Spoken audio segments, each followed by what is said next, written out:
And heaven knows I tried. How's it going, Fleetwood? Today is Friday, November 10th, 2023, and it's a day 4.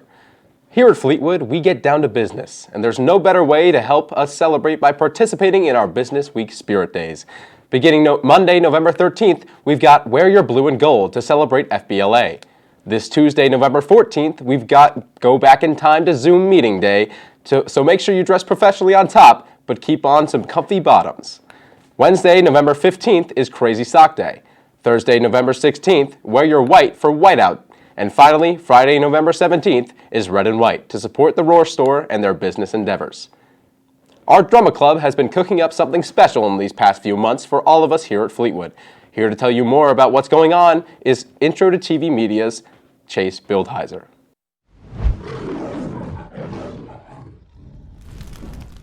The Fleetwood Drama Club is currently holding rehearsals for their one-act fall productions, which consists of 2 plays, Wind in the Willows and You the Jury. Wind in the Willows is directed by Dominic Burrell-Coburn and follows Mr. Toad as he discovers automobiles, all while teaching the values of friendship and loyalty. Mr. Toad himself is just such a larger-than-life character, and I always just found him to be an interesting one, too.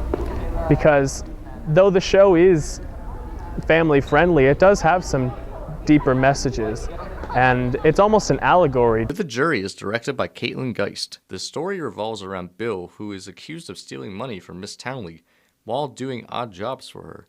The distinct aspect of the play is that a select few members of the audience will be the jury and determine if Bill is guilty or not at the end. With working with the Spring musical is that you can have ideas, especially being like part of production, and maybe some of them will be on stage, maybe some of them won't, and that's fine. It's fine that it's not up to me, but it's really cool having a space where all of my ideas can be. The one acts allow members of the drama club and stage crew to take up a leadership role and learn from this fully student-led experience. Both the directors picked out their play, casted, and have dedicated themselves to the success of this project. In addition, Kayla Laux is the producer and has budgeted, scheduled, and allowed all this to be possible. As stage manager, I'm taking what they have produced, I'm combining it into a final goal, and I'm allowing the actors and the crew to fulfill that. All members, whether it be memorizing their lines or painting set pieces, have committed themselves to this project. Wind in the Willows and You the Jury will both be performed on November 9th and 10th at 7 p.m. in the high school auditorium with free admission. This is Chase Bildheiser reporting from Tiger TV. I took it upon myself to watch last night's shows, and they were fantastic. So if you're free tonight, go ahead and stop by the school auditorium for our amazing one-acts at 7 p.m. With the coming of a new month, we've got our new Students of the Month. Congratulations to our November Students of the Month, Devin Harmon and Haley Mauger.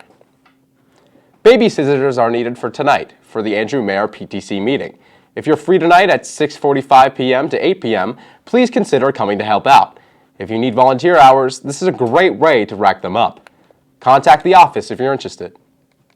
There are some new friendly faces some of you might not recognize here at Fleetwood, so James Tiemann took to the scene to give them a warm welcome.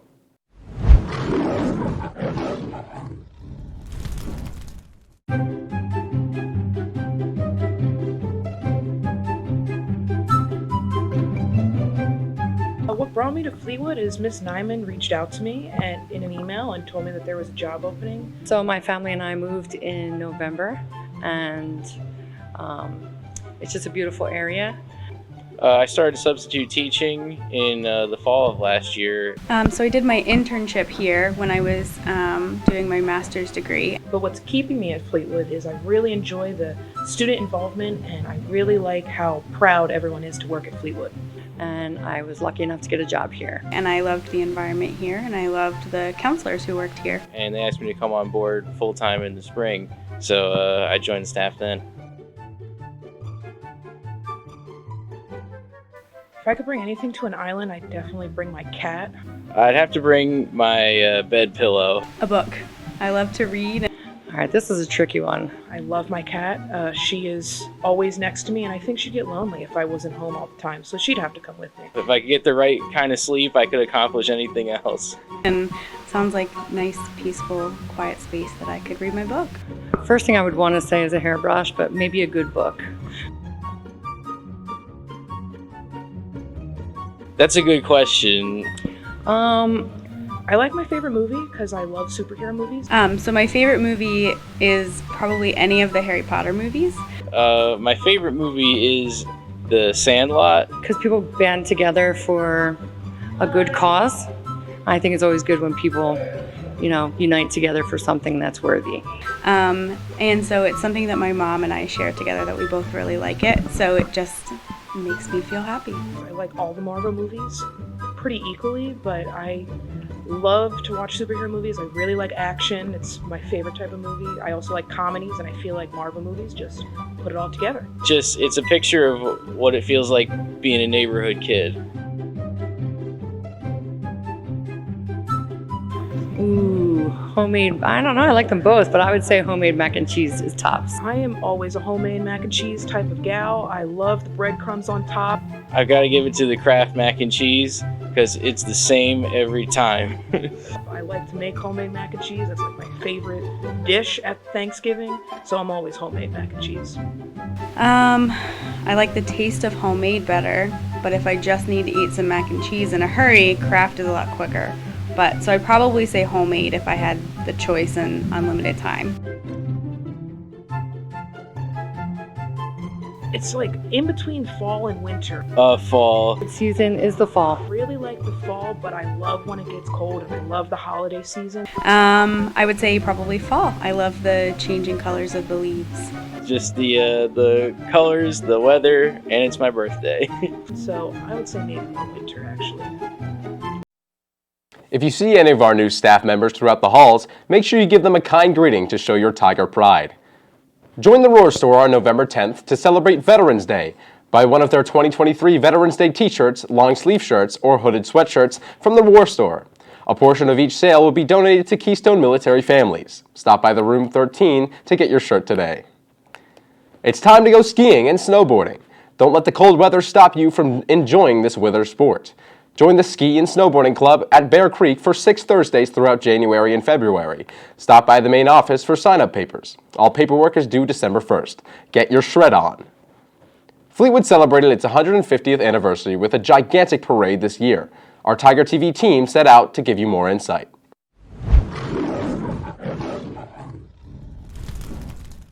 On September 30th, Fleetwood held a parade to celebrate the 150th anniversary of the town's foundation. With over 140 entries and around 60 fire trucks, the scope of this parade was unlike anything Fleetwood has seen in recent years, and many students were excited, if not slightly intimidated, by its magnitude. I mean, it's the 150th anniversary. I don't know how much bigger a parade could get. There's a lot of groups here. I know there's like 6 different categories. Like, there's some people in our marching band that are gonna go from marching band to their sports thing because it's in the last group that's leaving. Fleetwood, standing at around 4,000 residents, was founded in the mid-1800s. Originally called Coxtown, Fleetwood was later renamed after a resort town in England, before it was incorporated as a borough in 1873. The Fleetwood Metal Body Company, established in 1909, became the first well-known and respected major industry in Fleetwood, producing automobiles for companies such as Cadillac, Mercedes-Benz, and Lincoln. The business later moved to Michigan, after being bought by General Motor Corps in 1931. Fleetwood today is engaged in the local grain market, with sprawling farmlands dating back to its founding and the presence of F.M. Brown's Sun Flour Mill. The suburban Berks County town has many things to offer, such as the community park and swimming pool.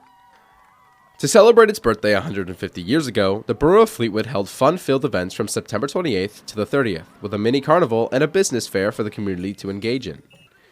The climax of the sesquicentennial celebrations was the 3-hour-long parade, boasting local businesses, Fleetwood veterans, and fire trucks from places as far as Sydney, New York. Hundreds of passionate residents of all ages tuned in to spectate and participate in the parade. The 3-day-long Fleetwood celebration ended with a concert in the community park, held by Chuck Mead and his Grassy Knoll Boys. Reporting for Tiger TV News, I'm Theodore Cayley. What a great way to say happy birthday to the town we all know and love. Women's Empowerment Club is selling t-shirts again this year. Please purchase one in support of our club. Any questions, please contact Ms. Rankin in room 9. Posters with the Roar Store QR code are available all over the school. There are lots of things happening in the world of sports this week, and we've got our expert to go over it with you. Now let's head over to Brody Davies with... Thank you, Teddy. In the world of sports this week, our Fleetwood football team won a huge championship against Shamokin with a 27-point comeback. The end score was 42-41. Back with Fleetwood on November 4th, the Tigers won their second district championship against Camp Hill 5-1 for a 2A championship crown, capping a tournament which the Tigers outscored their opponents 14-2 in 3 games.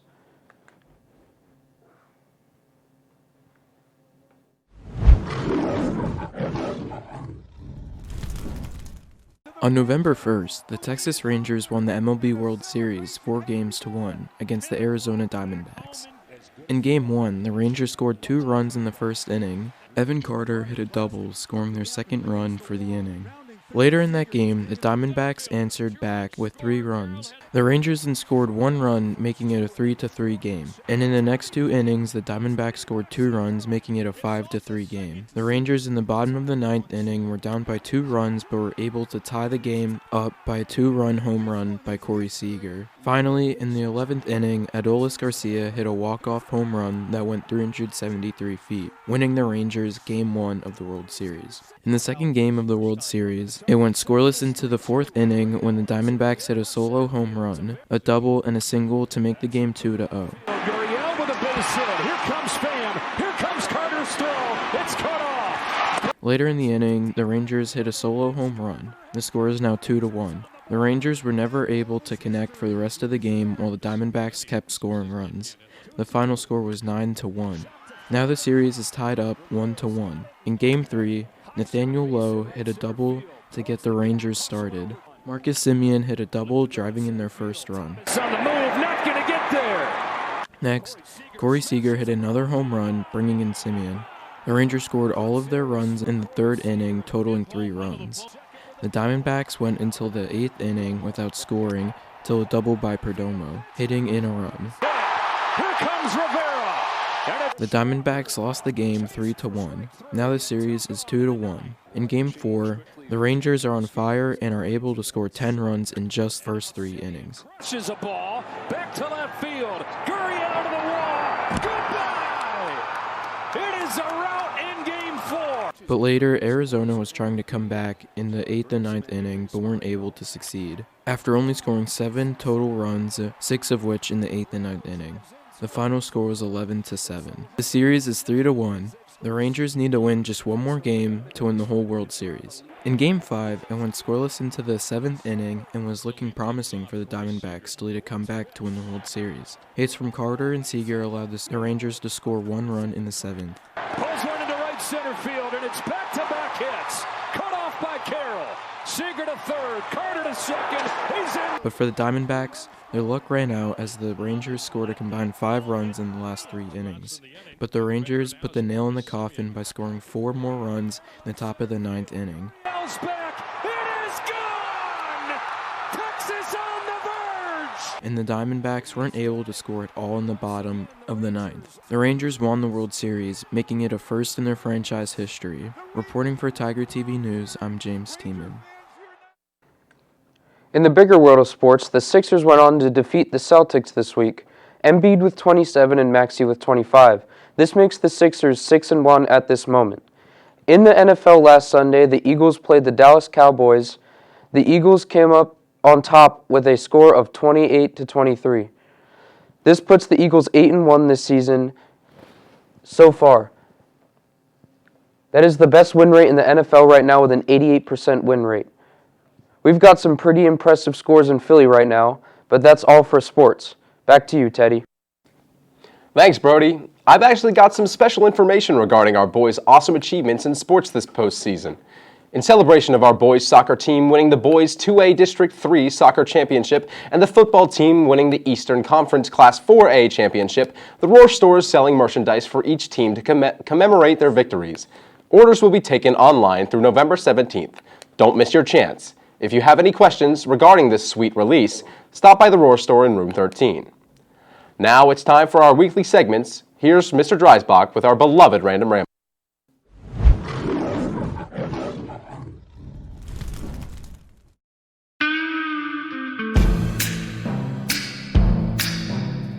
All right, we got our cup of destiny in front of us. Random topic. What does not belong on pizza? That is a tough one. I'm not gonna lie. Pizza is my favorite food.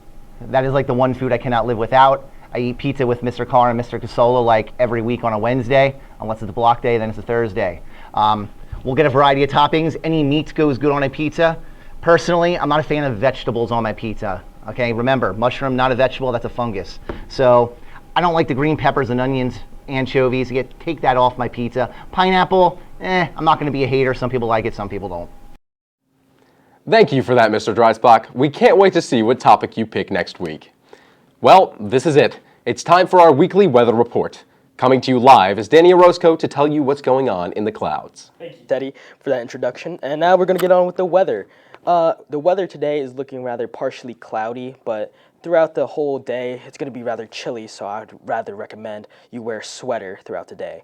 And the weekend, on the brighter side, is looking rather better, with a mostly sunny Saturday and a partially cloudy Sunday. So get outside and get your vitamin D, because that's what you need. Now, looking at the whole forecast for today, it's looking like it's going to rain around, I don't know, I say throughout the whole day, but it looks drizzling. So that's it for Weatherman Dan. Thank you for joining TV Media. Thank you so much, Danny, for telling us what's going on in the wonderful world of meteorology. Well, it looks like that's it for Tiger TV News this Friday, November 10th. Thanks for tuning in. We always appreciate all the eyes watching us. With that being said, we'll see you next week with more news stories. Bye-bye!